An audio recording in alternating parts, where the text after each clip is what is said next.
Jess Park, just like, bam, just bringing her Manchester United form to England. And people say, yeah, well, it's against Ukraine. But her form is brilliant at the minute, and she showed it last night. She just looked brilliant last night. A really convincing win, I think 6-1. Obviously, you'll be disappointed with the goal and probably a moment where the team switched off. Convincing performance from all the experienced players, if I'm being honest. Even Russo, I think, frustrating first half, but a first goal was... It's magnificent. Yeah, you've got to have that quality to be able to open the scoring for England, and she's got that in abundance. What Leah will do is she will try and pass that ball through lines. And when she's in that kind of mood, she's absolutely fantastic to watch. And again, she's one of the best in the world when she's playing and she's on form. So the new rule is if the goalkeeper goes down injured, you have to take one of your players, outfield players, off. Look at your face.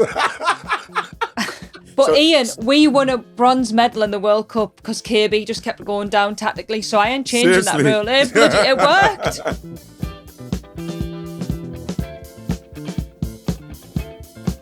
Good morning, everyone. It's me, Steph Houghton, with the legend, Ian Wright, the morning after an emphatic England win.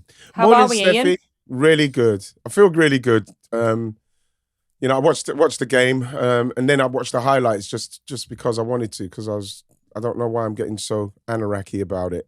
But it was a game we expected to win in that, and I was just pleased to see certain people back in that, Steph. But it was really good. Not so great first half, but the quality came through in the second half. Yeah, definitely. And I think it's always a bit weird when you have that first international back after a few months and you play in Ukraine in the first game of the World Cup qualifiers alongside a group that's got Spain and Iceland. So you want to get off to a good start, don't you, most importantly? And I mean, in terms of the lineup, were we expecting that sort of lineup? Was there any surprises from your point of view? Not really. That Serena's not really going to change too much, but it was great to see Blinkilde Brown in, Hines, Taylor, and Lotta. Obviously, I'm always pleased to see Lotta play, with her longevity in England's squad, with the amount of disappointment she could have, but she played, and she played well again. I'm quite pleased for her because, obviously Steph Catley at the Asia Cup, she's going to get a chance to play now. Even though she is playing, but she's going to get an extended run. And with Leah, it was good to see Leah back as well. But it was good to see Lotta play. And it was good for Leah to come back as well. Taylor, Blinkilde Brown. And like you say, in respects of Serena, I was expecting the same old, everybody that she normally plays. But I think that with this year coming up and the World Cup coming in 2027, so I just want to see more players. Just see them play. I was just pleased to see Jess Park, just bam, just bringing her Manchester United form to England. And people say, yeah, well, it's against Ukraine. But her form is brilliant at the minute, and she showed it last night. She just looked brilliant last night. You know that I'm a massive fan of Jess, and I think she's had an unbelievable season. There was so much talk about her moving from Man City to Manchester United, but... I think, what I like about her performance, Ian, is just that she's just everywhere. And I feel as though she's got this confidence of being able to roam. And in that first half, obviously she played on the right-hand side, Lehempo on the left-hand side. Serena made that change in the swap wings, but actually it really suited Jess Park in the sense of she can come in field, she can join, she can link, and that's her strengths, is them little 1-2s and of course scoring. I think that's what she's really added to our game this season, is that ability to go and score and to create chances. But I think you're right in terms of that lineup. I don't think you really think the spine of the team's going to change. You're always going to have the likes of Hannah Hampton, Lee Williamson, obviously. Obviously, Alec Kira. Greenwood was injured, but then you look at Kira, Georgia, Alessia Russo, Hempo. So they're pretty much nailed on, and rightly so, because of what they've done for England for a number of years now in terms of consistency. And but a really convincing win. I think 6-1. Obviously, you'll be disappointed with the goal and probably a moment where the team switched off, but ultimately, it's good that we've been clinical, especially after the first half, where it was maybe a little bit slow. It was. But I think we sorted it out, which is the main thing. You're just kind of always getting solutions. I've got to mention as well, Georgia Stanway. I know she was out for a while, and for England, I wouldn't say that she's been unbelievable. But with Georgia Stanway, no matter what the game is, whether she has a 2 minute spell, she's that player that will score a goal. We know she's definitely going to score a penalty, but she can go through games where you feel like, what's she doing? What's she doing? And then bam, she come up with a goal. But she was more dynamic yesterday. And again, people will say, yeah, well, look at the opposition she's up against. But if you could get yourself, and you all know, Steph, where you're playing at a level and it's a good level, it doesn't matter who you're playing, you'll just play well. And I thought that yesterday, watching her being even more advanced with what she's doing, because I like Georgia Stanway in and around at the 18-yard box. You get it. We know how she can strike the ball. And I think that that's something that we should be doing with Georgia more, is finding ways of getting Georgia into that area of the pitch, you know, where she can then get it out of her feet and shoot. And again, you know what I mean? Obviously the closing down weren't great in that, but it's the execution and the fact that we should be now working in games like this with people like Jess Park, Georgia Stanway, you know, getting them on and saying, right, go and do your stuff up that end of the pitch. And I want to make sure that the team, when you see Georgia here, make sure we play and then get it to her, because she'll go bang and bang. And that's what the one thing I do like with Georgia Stanway is that if she's in and around the area, which I don't think we do enough to play her into those areas, so she could get more shots off. Yeah, oh God, right. Honestly, when she was at City and when I've played with her England, it was a bit of a running joke that whenever she would get the ball, she'd just shoot from anywhere. But honestly, and some of them were ridiculous, but I think you've got to just take the chance, because she has got such a lovely strike. And even like a goal, you're probably expecting her, because of where she is on that left-hand side, she's going to try and curl at the opposite corner, but because she shifts her body and like literally strikes straight through. And I do like Georgia in that little bit more of an advanced midfielder role where she can connect, but also like what you said, be a little bit like more in and around the 18-yard box and getting goals. But she's done a really good job for England in terms of dropping and helping Kira in them instances. And in these games against Ukraine, you can let her little like roam free a little bit, and I think just go and enjoy her football, because I think she probably would prefer to be doing that. But convincing performance from all the experienced players, if I'm being honest. Even Russo, I think frustrating first half, but her first goal was, it's magnificent. Yeah, you've got to have that quality to be able to open the scoring for England, and she's got that in abundance. You know what, Steph, what I like with that finish is, I'll go back to when I started in 85, 86, and I met Chris Waddle, and he gave me a kind of like a massive like talk. It was one of the most educational times of my career, the best 2 hours I ever had with a football player. We was at one of the PFA awards, and I saw Chris Waddle it was 87, and that's when he was flying, just getting ready to leave Tottenham to go to Marseille. And he told me about the difference between lower level teams and top level teams and what you have to do. And what he said to me was, how quickly can you get your shot off, whether you're playing against a poor player or a quick player? Because if you could do the same things against a poor player, like we saw what Alessia done yesterday, that pass into her, and it's coming on, and she used the outside of her right foot to come back in, but it was so quick and so sharp. I think she does that to any caliber of defender. I think if she's playing against Spain, she does that. And what I love about it, and the point I'm trying to make is how it sharpens you up, that when you're playing against so-called lesser opposition, you are still at the level of doing it as quickly as you can. Because you find people want to take another touch, don't they? Exactly, because they're probably playing against less, Yeah. And the thing is that what Les done there, and what you've got to continue to do as a striker, and it's the same thing I said about Victor Gyökeres. He's got to try and get his shots off quicker, whether it's against the top teams or the lower teams in the league. You've got to be even more determined to get it off quicker with the lower league teams, because when you get to the top rate, you'll have to do it that quick. And that is what I loved about that first finish. It was like bang, bang. It was just over before the defender could even realise where she was. You know what is, right? You know when you're playing against that block, and obviously Ukraine had everybody behind the ball. It's so hard, but like them little runs in behind the back four, like as a defender, they're so hard to like know what to do, because if the ball gets played, but you're thinking, right, okay, they're going to try and shoot you want to stay in your position, but if them runs are dragging you out, it then creates a little bit of carnage. Lester's second goal comes from a little run in behind from Hempo, then she cuts it back and it's a 6. But I think, obviously, we know the experienced players did well, but in terms of maybe a full-back area, which is probably an area that we've maybe spoke about a lot on the pod, what did we think of Letitia and Taylor Hines, who started, and then Poppy Patterson, who came on? While it was, while you had Jess Park on the right and Letitia on the right, it felt a bit clunky, because obviously Jess wants to come inside as well, and it felt a little bit like clunky. So that's why obviously the change was brilliant for both of them. But I like my Letizia as a centre back, but like if you're going to try her, she's going to play as a right back. I know she's a right back early days, but if you're going to try as a right back, then make sure that she's able to get outside of somebody who's going inside, so she could get the cross in, so we could see something like that. But other than that, I think she's same with Taylor Hines. It's good to see Taylor Hines get a game. Obviously, her and Leah being injured as well. They're coming back now, so it's good to see them get a game. And then even with Poppy Pattinson, with that left side, obviously, Alex is injured. You've got to try something. Whatever people think of Poppy Pattinson getting her chance, the fact is that I remember watching her when she was at Brighton and Everton, and you could see a little bit of quality in the left foot. So I could totally understand why Serena would say, you know what, let me have a look. Because that's what I always say with Serena, especially what's going on. Have a look. It doesn't, people might disagree with like bringing someone in and what's she coming in for this. But the fact is you have a look and you think, okay, I saw some things, but not quite right. And that's what we should be doing, because we do need to find one. But at the same time, again, I would like to have seen maybe Kendall start last night. Yeah.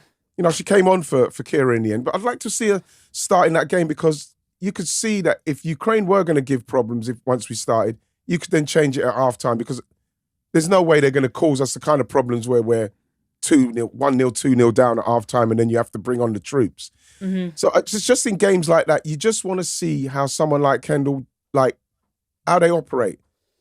Just see how she plays it, see what she does. And again, it was not an opportunity missed, but I'm just thinking, well, we're not going to get anything else from Kira. Kira's at a level where she can miss out on these kind of games. Already established, yeah. Yeah, she can miss out on these games because we're going to need her. So does she need to play in this game? So, you know what I mean? I'd like to have seen that. I was quite pleased for Blinkilda Brown, because she was unlucky in the first eye, hitting the crossbar like that. When she hit the bar, I should say. But again, it's just good to see them starting, see them getting a game.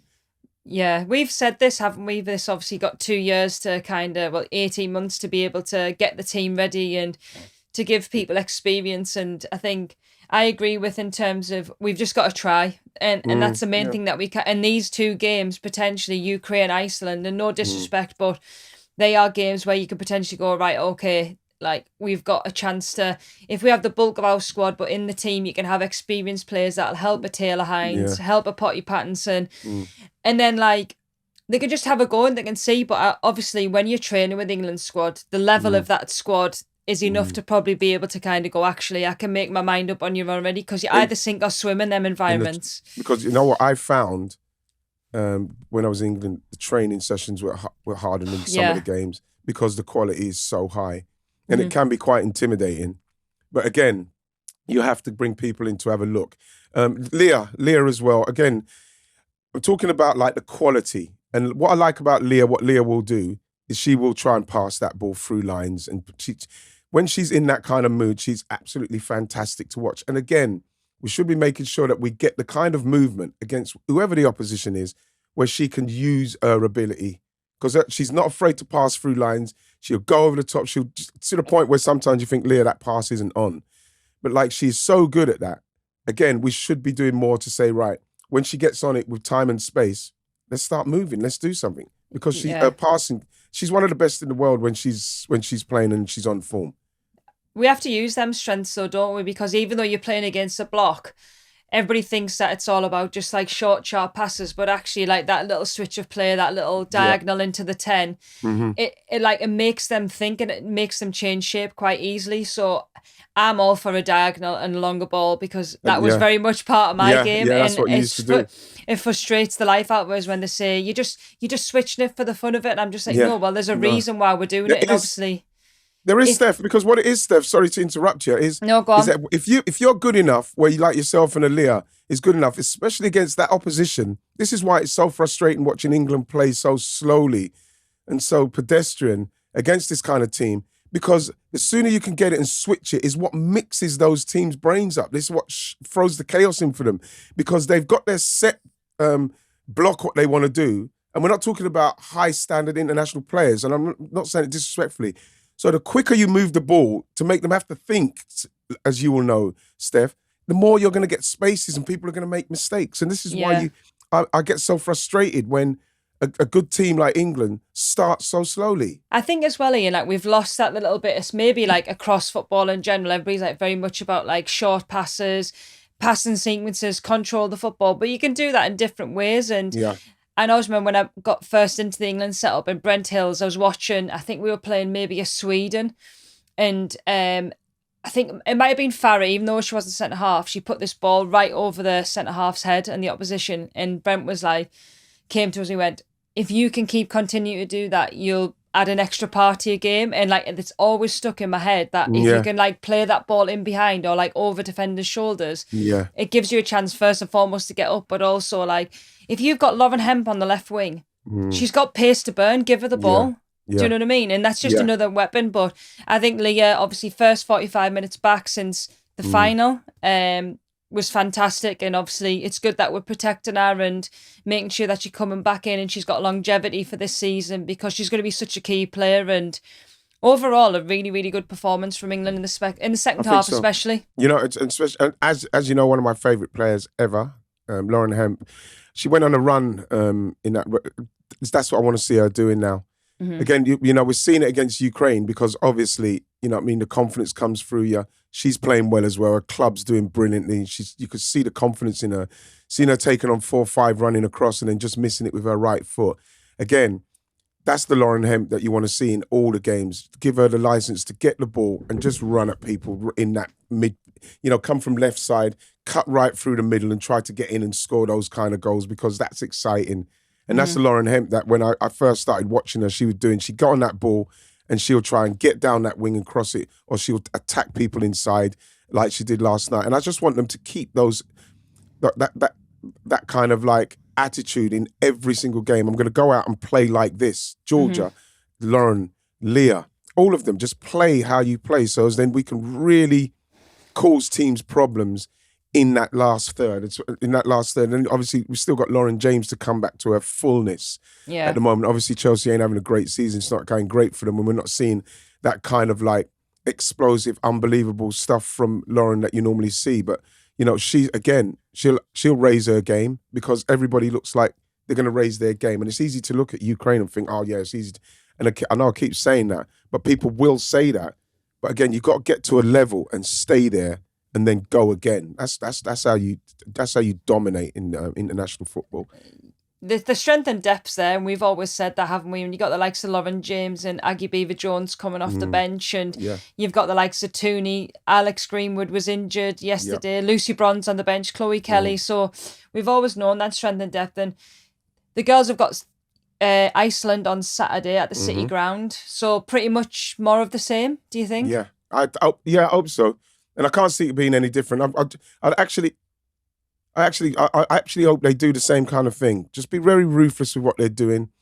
You know what I mean? Get the ball into Leslie, who's playing brilliantly. Lauren, who's running. She's going to be playing at whose ground is it? It's at Nottingham Forest. Nottingham Forest. Yeah. So at Forest, you know, in those big spaces, just run at them.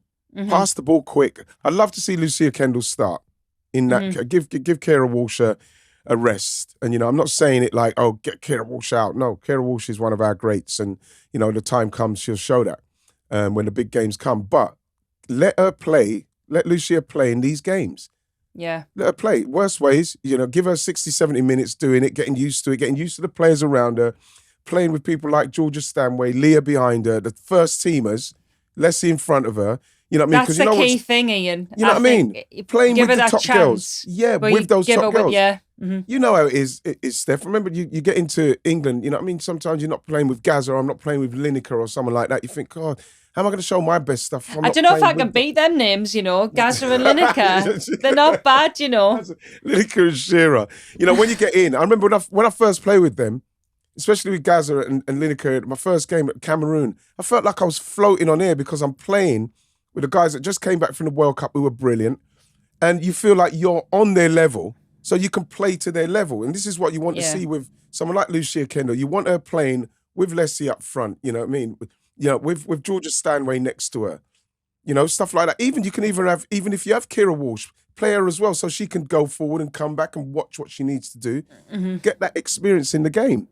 Yeah, I just think like just keep the consistency in terms of how we approach the game, because the talent will just come through and we've got so many good players. And I think these 2 games, especially, of course, in a new World Cup cycle, you get excited, but it's a long way from the World Cup, and there's a lot of things that can happen. Players can get injured, players can be not in form, and I think the team that Serena picked last night was very much based on players that were in form, and that was shown last night. You looked at likes of Jess Park, probably one of the best players in the WSL at this moment in time. So I think more of the same against Iceland, and the most important thing is 3 points, but of course that balance of giving people opportunities and like let's see what they can bring, because you don't know, like in international football it happens so quick and you only get limited opportunities. You've got to take your chance and you've got to kind of put yourself in the frame for the next 18 months, that's for sure. Exactly.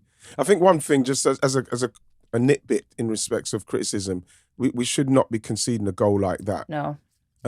Against them. Delighted for them. Did you see how happy they were on the side when they scored the goal? And this, again, what people don't understand, it's like a film I saw, The Next Goal Wins, right? It's about a team, I think it's South Samoa or something like that. Australia beat them like 31 or 32-0. And then the manager had to come in and they had to try and win a game. But all they wanted to do was score a goal. Yeah. You know what I mean? And like you look at this team and it means so much for them to score the goal. But in respects of the set piece, let's face it, Steph, it wasn't a great ball in. It dropped below everybody. I thought that we should have started in front of them. You know what I mean? So we start a little bit in front of them, where we were behind their players. So when that ball came in low, we weren't even able to attack it. So it fell down into them getting the second ball. We were far too deep, Ian. We dropped too early. Yeah, so Hannah hasn't got a chance to come and get it then. No. And no one's gone to attack it, because what we should be doing is staying in front of them. So if it's a good ball, we try and deal with it if it goes over the back of us, people like Lotta, or if it's too big, then Anna comes and punches it. Or if it's too like low, we can head it away because we're in front of them. So that was That comes with, like, say, there was obviously there was changes, wasn't there? So obviously Leah went off, Esme came on, but I think ultimately you still know your role, and I think it's about someone taking charge of where that line's going to be. But I think disappointing to concede, but I think in the grand scheme of things, a great start to the World Cup qualifying. Start. Brilliant start.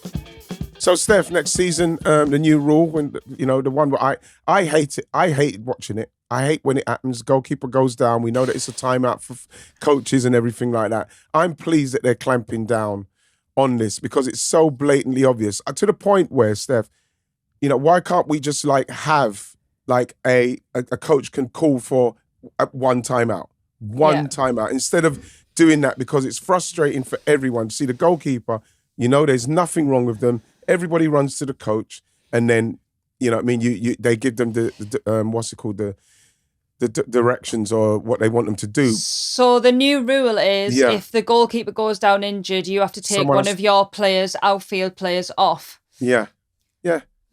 I you know what? Look at your face. Surely we have more things to deal with than this actual rule in the WSL. But while we're trying to deal with it, Steph, I'm not dealing with it. I'm not. While they're kind of they're going to bring it in.